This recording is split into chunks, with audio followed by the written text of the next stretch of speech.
නංගි වැඩ වගේ උදවක් ඕනේද?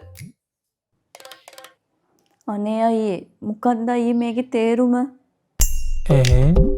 මොකක්ද යකෝ ඒ පාර උනේ?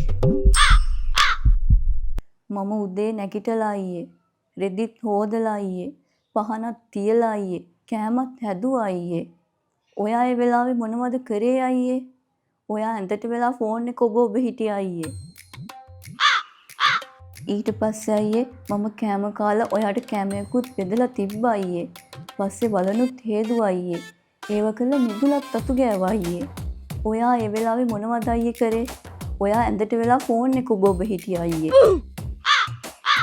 දැන් මම මේ පුටු පිහිදුවා අයියේ. ගේ අතු ගෑවා අයියේ. අතු කාලා දැන් වොෂ් එකක් දාන්න හැදුවේ අයියේ.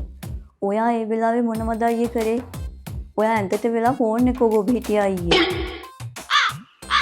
මම මෙච්චර වැඩ කළා අයියේ. අයියා මං ගැන බැලුවද අයියේ? අඩුම තරමේ මං කෑවද කියලා ඇහුවද අයියේ? ඔයා ඒ වෙලාවේ මොනවද අයියේ කළේ? කියන්න අයියේ කියන්න. මං ඇඳට වෙලා ෆෝන් එක ඔබ හිටියා. ඉතින් ඒකනේ අයියේ. අයියා හිතන්න අයියේ ඒ වෙලාවේ මට කොච්චර දුකක් එන්න ඇතිද කියලා අයියේ. මම හිතුවේ නෑ අයියේ ඔයා මට මෙහෙම කරයි කියලා අයියේ.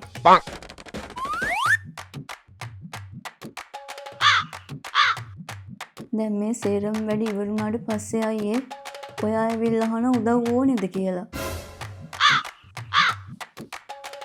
ආයිත් මට උදව් නොකළොත් අයියේ මේ කොස්ස ගහන්නේ අයියා පස්සෙන් එන්න.